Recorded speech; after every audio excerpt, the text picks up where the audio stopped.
Assalamualaikum warahmatullahi wabarakatuh. Selamat pagi ya, saudara-saudara sekalian. Kita lanjutkan pembelajarannya bagaimana kita memahami mengenai memahami lebih baik ya di sini tujuannya mengenai teks menyimak hikayat Saijaan dan ikan todak. Kita mulai dari yang pertama.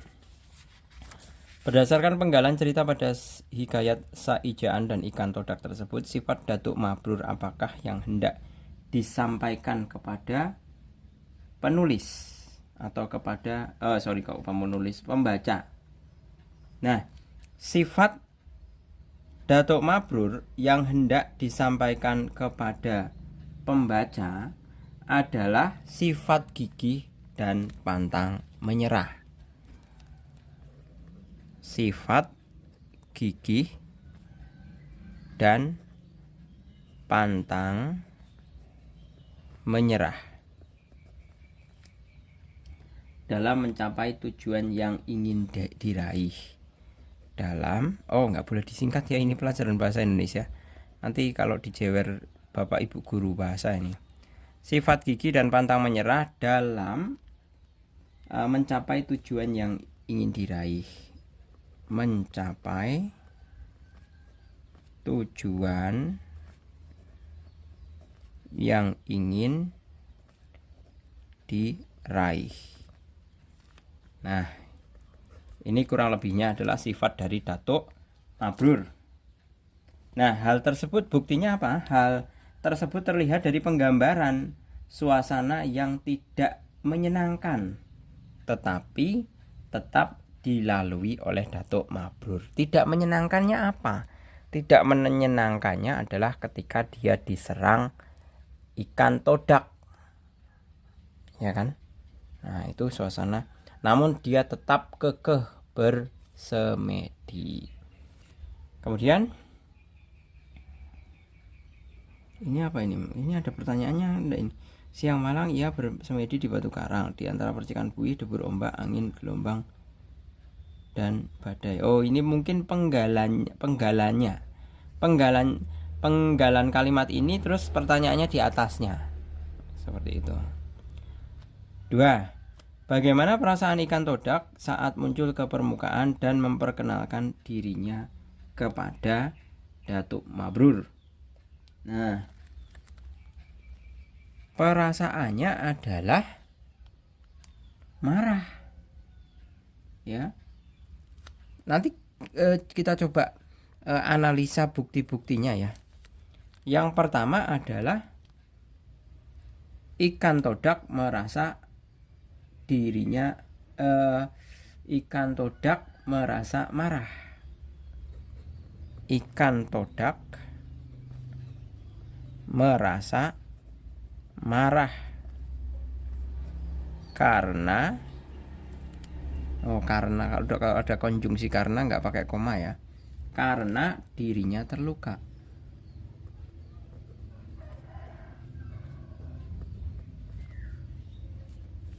Nah, ini contoh. Kemudian ikan todak merasa malu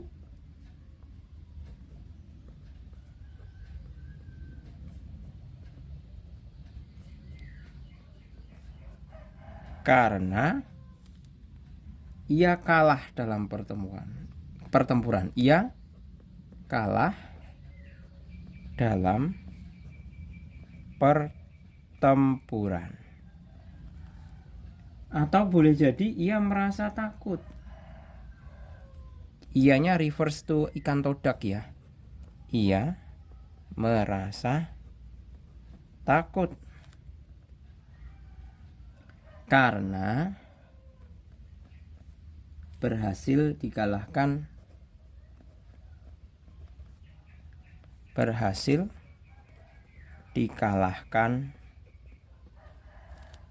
oleh Datuk Mabrur. Nah, ini mungkin perasaan yang menyelimuti ikan todak ya saat muncul ke permukaan. Jadi ini beberapa kemungkinan Ya, tergantung perspektif kalian itu memandangnya. Seolah-olah kalau misalkan kalian jadi ikan todak itu bagaimana? Jadi misalkan wilayah atau daerah kalian itu tiba-tiba kedatangan seseorang yang tidak kita kenal, kemudian dia bersemedi di situ yang sekiranya dianggap mengganggu. Nah, bagaimana perasaan kalian? Apakah merasa marah atau malah malu? Kalau ini malunya kan karena setelah pertempuran ya. Ini kategori perasaannya itu tidak di dalam satu rentang waktu. Ya. Jadi kalau ini kan semuanya kejadian setelah pertempuran ini. Jadi setelah dia terluka juga setelah pertempuran. Oh, berarti ini satu rentang waktu ini. Muncul ke permukaan kan tentunya saat setelah menyerang Datuk Mabrur. Tapi kan dalam kenyataannya kalah Raja Ikan Todak. Nah, kemudian perasaannya adalah marah, malu, dan takut. Nah, berarti ini satu rentang waktu. Mohon maaf tadi Pak Jul bilang tidak dalam satu rentang waktu. Rentang waktu itu atau dalam satu peristiwa. Jadi tidak ada jedanya. Jadi setelah pertempuran, kemudian Raja Ikan Todak itu kan muncul, kemudian berusaha meminta maaf kan, seperti itu. Ini beberapa kemungkinan jawabannya. Kemudian yang ketiga, apakah kalian setuju dengan sikap Raja Ikan Todak yang menyerang Datuk Mabrur?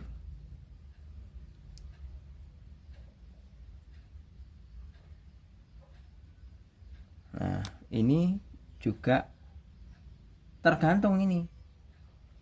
Ini tergantung dari perspektif kalian menjawabnya. Jadi tidak ada jawaban mutlak ini. Kalian setuju atau tidak setuju? Nah, Raja Ikan Todak menyerang Datuk Mabrur itu kalau misalkan jawabannya setuju, ya mestinya kan argumennya atau pendapatnya kan adalah karena Raja Ikan Todak itu berusaha untuk melindungi rakyatnya. Karena kehadiran Datuk Mabrur dalam semedi itu dianggap mengganggu mereka. Nah, itu kalau setuju. Nah, kalau jawabannya tidak setuju. Nah,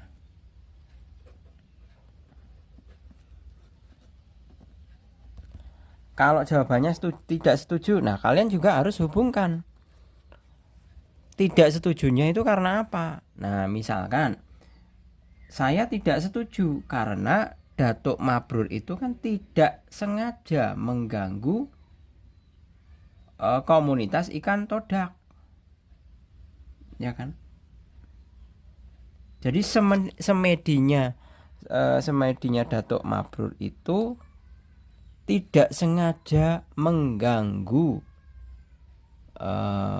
Raja Ikan Todak beserta rakyatnya. Nah, seyogianya Raja Ikan Todak itu bertanya terlebih dahulu kepada Datuk Mabrur.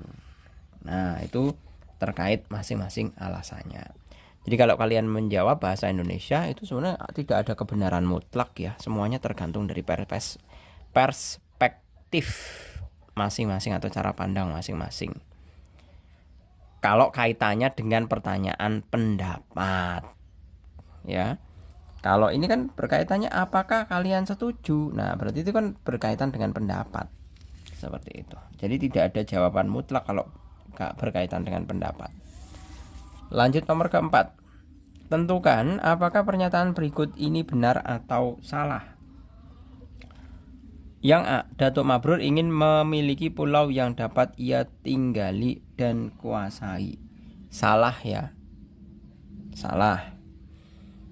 Datuk Mabrur itu hanya sebatas menginginkan sebuah pulau ya. Yang dilakukan dengan cara apa? Dia ingin sebuah pulau, dia tempuh dengan cara bersemedi. Kemudian yang B, Datuk Mabrur dapat mengatasi serangan ikan todak. Itu jelas benar. C. Ikan todak menyerang Datuk Mabrur karena telah sengaja menyakiti pasukannya. Itu salah. Ya. Salah. Datuk Mabrur itu tidak ngapa-ngapain.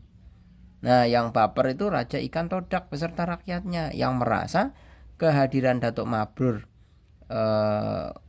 bersemedi itu dianggap sebagai suatu gangguan terhadap mereka.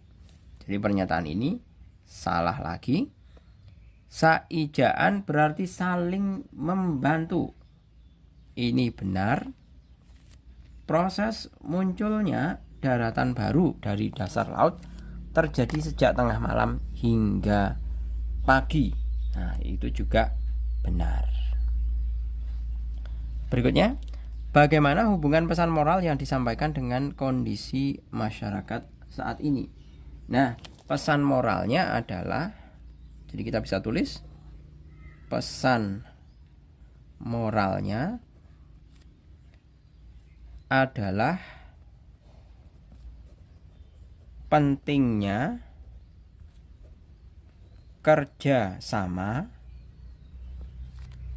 dan saling membantu.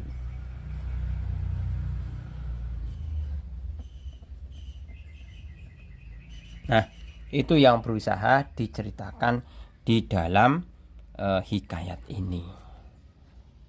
Seperti halnya saat Raja Ikan Todak beserta rakyatnya berusaha membuatkan pulau untuk Datuk Mabrur. Begitu. Oke, gitu ya. Saya rasa cukup. Semoga bermanfaat. Terima kasih. Selamat pagi. Assalamualaikum warahmatullahi wabarakatuh.